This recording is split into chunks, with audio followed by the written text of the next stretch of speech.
வேண்டுமா? கம்பன் கழகங்கள் தோன்றட்டும். கம்பன் கழகங்கள் தோன்றட்டும். கம்பன் கழகங்கள் தோன்றட்டும். காரணம், கணக்கு கேட்டதால் பிறந்த கழகம் உண்டு. கணக்கு கேட்டதால் பிறந்த கழகம் உண்டு. கணக்கு காட்டாததால் அவதிப்பட்ட கழகம் உண்டு. கணக்கற்ற காலம் வாழப்போகும் ஒரே கழகம் கம்பன் கழகம். கணக்கற்ற காலம் வாழப்போகிற கழகம் கம்பன் கழகம். இந்த மேடைக்கு கூப்பிட்டதுனால நான் சொல்லல. ராமாயணம் படிப்பதற்காக திருச்சிராப்பள்ளியில் என் பேராசிரியர் ஐயா ராதாகிருஷ்ணனுடைய வீட்டில் குருகூலம் போல இருந்தவன் அப்துல் கலாம். ராமாயணம் படிப்பதற்காக பேராசிரியர் ஐயா ராதாகிருஷ்ணன் உங்களுக்கு தெரியும், குடுமி வச்சிருக்காங்க இல்லையா? இன்னைக்கு ஜெயராஜ பார்த்தோம்னா ஐயாவுடைய வடிவம், சின்ன புள்ள வடிவம், குடுமி வைத்திருப்பார். அந்த ராதாகிருஷ்ணன் முன்னே குழல் வைத்து மயக்குவான், இந்த ராதாகிருஷ்ணன் பின்னே குழல் வைத்து மயக்குவான்.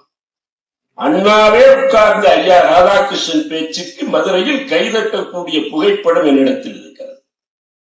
அண்ணாவே, அண்ணா சாதாரணமா அண்ணாவே உட்கார்ந்து ஐயா ராதாகிருஷ்ணன் ஐயா பேசுகிற பேச்சுக்கு கைதட்டி கேட்ட அந்த காட்சி படம் என்னிடத்தில் இருக்கிறது. அதனால் சொல்கிறேன், நான் சொல்வதை நீங்கள் நம்பலாம். அண்ணா பேசினால் கர்ப்பத்தில் இருக்கும் குழந்தை கூட கைதட்டும். அண்ணா பேசினால் கர்ப்பத்தில் இருக்கும் குழந்தையும் கைதட்டும். அண்ணாவே கைதட்டினார். அந்த பேச்சு எப்படி இருக்கு? அவர் குடுமி வைத்திருப்பார் என் ஆசா. ராமாயணம் எப்படிப்பட்ட ஒரு ஆசானை எனக்கு அறிமுகப்படுத்தியது என சொன்னால், அன்பிற்குரியவர்களே, நெஞ்சில் நிறுத்துங்கள். ஐயா ராதாகிருஷ்ணன் அவர்கள் ஒரு மெழுகுவர்த்தியை போல, ஐயா ராதாகிருஷ்ணன் அவர்கள் ஒரு மெழுகுவர்த்தியை போல, மெழுகுவர்த்தி உள்ளே ஒரு நூல் இருந்தாலும் வெளிச்சம் காட்டுவதில் வித்தியாசம் பார்த்ததே இல்லை. ஐயா ராதாகிருஷ்ணன் அவர்கள் ஏன்னா பல இடங்கள்ல தமிழகத்திலிருந்து பல அமைப்புகள் கம்பன் கழகங்கள் வந்திருக்கின்றன.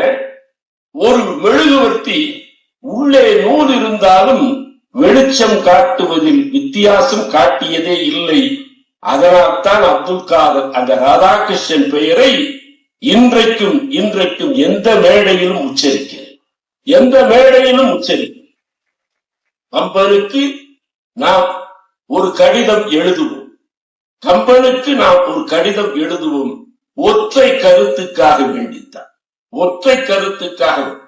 ஓங்கி தலையில் அடிப்பதைப் போல அடித்து, ஒன்றே எண்ணில் ஒன்றேயாம்.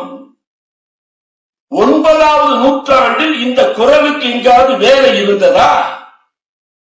ஆன்மீகத்தில் எத்தனை குழப்பம்! ஒன்றே எண்ணில் ஒன்றேயாம். இந்த ஒன்று இருக்குது பாருங்க, தமிழின் அழகு. அந்த வார்த்தையை கம்பன் பயன்படுத்துகிறான். ஒன்றே எண்ணில் ஒன்றேயாம். ஒன்று என்பது எண்ணு பெயர் இலக்கணத்தில். ஒன்று என்பது பெயர் சொல் மட்டும் இல்லை, அது வினைச்சொல். இறைவனை பொறுத்தளவில் ஒன்று என்பது எண்ணு பெயர் சொல். மனிதர்களை பொறுத்தளவில் அது வினைச்சொல். ஒன்று நீ வேறுபட்டு போகாதே. ஒன்று என்பது இறைவனை பொறுத்தளவில் அது பெயர் சொல். மனிதர்களை பொறுத்தளவில் அது வினைச்சொல். இறைவன் ஒன்றுதானே, இது யாராவது மறுக்க முடியுமா? இறைவன் ஒன்று. ஒன்றே எண்ணில் ஒன்றேயா. நீ இல்லை, இன்றே எண்ணில் இன்றேயா, அன்றே எண்ணில் அன்றேயா என்று இத்தனை வகையான அந்த சிந்தனைகளையும் அடுக்கி சொன்ன கம்பன் தலைமாட்டில் வைத்து சொன்னது ஒன்றே எண்ணில் ஒன்றேயா. இப்பொழுது நிறுத்துகிறேன். கம்பன் எழுதிய பிறகு, பாட்டன் எழுதிய பிறகு பேரன் வாங்கி கொண்டு அந்த சொத்தை அனுபவிக்க கூடாது. இப்பொழுது அப்துல் காதர் சொல்கிறேன், கேளுங்கள். ஒன்றே எண்ணில் ஒன்றேயாம் என் பாட்டன் சொன்னான், கம்பன் சொன்னான். நான் சொல்கிறேன், மலர்களை பார்த்திருக்கிறீர்களா? பூஜைக்கு ஏன் மலர்களை எடுக்கிறார்கள் தெரியுமா? பூசை என்கிற காரணத்தால், பூவால் செய்யப்படுவதால் பூசை என்கிறார்களே. ஏன் பூசைக்கு மலர்களை எடுக்கிறார்கள் தெரியுமா? பிறக்கிற பொழுதே கும்பிடும் கரங்களைப் போல மொட்டாய் பிறக்கிற காரணத்தால் தான் அது பிறக்கிற பொழுதே கும்பிட்டு கொண்டே பிறக்கிறது. அதனாலதான் அதுக்கு பூசைன்னு பேர் வச்சா. பூக்களால் தான் பூசை நிகழ்த்தப்படுகிறது. பூக்களை பார்த்திருக்கிறீர்களா? வண்ணம் வேறு, வாசம் வேறு, வடிவம் வேறு.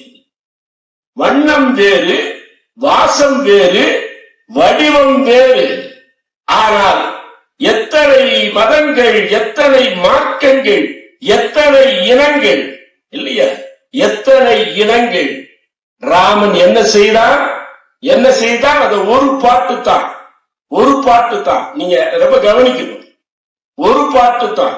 குகனோடும் ஐவரானும், குன்று சூழ்வான் மகனோடும் அறுவரானும், எவ்வுழை அன்பின் வந்த அகனவர் காதலைய நின்னோடும் எழுவரானோம், புகழரும் காணம் நன்றி புதல்வரா பொறிந்தான் முந்தைங்கிற பாட்டு முழங்காத ராமாயண மேடையே இல்லை. இப்ப நான் சொல்வதை நீங்க கூர்ந்து பாருங்க.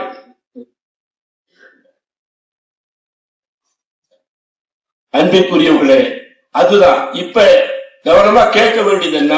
வண்ணம் வேறு, வாசம் வேறு, வடிவம் வேறு. இருந்தாலும் தேனின் இனிமை ஒன்றுதானே. வண்ணம் வேறு, வாசம் வேறு, வடிவம் வேறு மலர்களுக்கு இருந்தாலும் தேனின் இனிமை என்பது ஒன்றுதானே. இப்ப கவனிங்க, கவனிக்க வேண்டியது இதுதான். வண்டுகளுக்கு தெரிந்த உண்மை இந்த மண்டுகளுக்கு ஏன் தெரியும்? வண்டுகளுக்கு தெரிந்த உண்மை ஏன் இந்த மண்டுகளுக்கு தெரியும்? இதை உறக்க சொன்னவன் இல்லையா கம்பன், எடுத்து சொன்னவர் என் பேராசா. எனவே அடுத்த அரங்கத்திற்கான நிகழ்வுகளும் ஆரம்பமாகிறது என்கிற காரணத்தால் அணை போட்டு நிறுத்துகிறேன். ஆமா அண்ணா, வணக்கம். ரொம்ப நாள் ஆச்சு, மகிழ்ச்சி. நிறுத்துகிறேன். எழுதாத கடிதங்களை எடுத்துக்கொண்டு 4 கவிஞர்கள் வந்திருக்கிறார். மண்டபம் கட்டி கொடுத்திருக்கிறான் ஒரு கவிதை நூலுக்கு. பாண்டிய பேரரசன் படையெடுத்து வந்த பொழுது சோழ பேரரசன் தன் நாட்டிலே நிகழ்த்திய அடாவடி, அட்டூழியம், அனைத்து கட்டடங்களையும் இடித்து போட்ட அந்த சோழனுடைய ஆட்சிக்கு எதிராக மதுரையை மீட்ட சுந்தரபாண்டியன் மீண்டும் சோழ மண்டலத்திற்குள் படையெடுத்த பொழுது எல்லா கட்டடங்களையும் பாண்டி நாட்டு அரசர்கள் சோழ நாட்டில் இடித்தார்கள். நான் சொல்வது குடவாயில் கோட்டத்தில் இருக்கிற கல்வெட்டு செய்தி. அங்கே கோயிலுக்குள்ளே சென்று பாருங்கள். அப்துல் காதர் சென்று விட்டுத்தான் சொல்கிறேன். குடவாயில் கோட்டத்தில் இருக்கிற அந்த கல்வெட்டு செய்தி அங்க நம்முடைய தஞ்சை மாவட்டத்தில் அங்கே அழகா பதிவு பண்ணி வச்சிருக்கான்.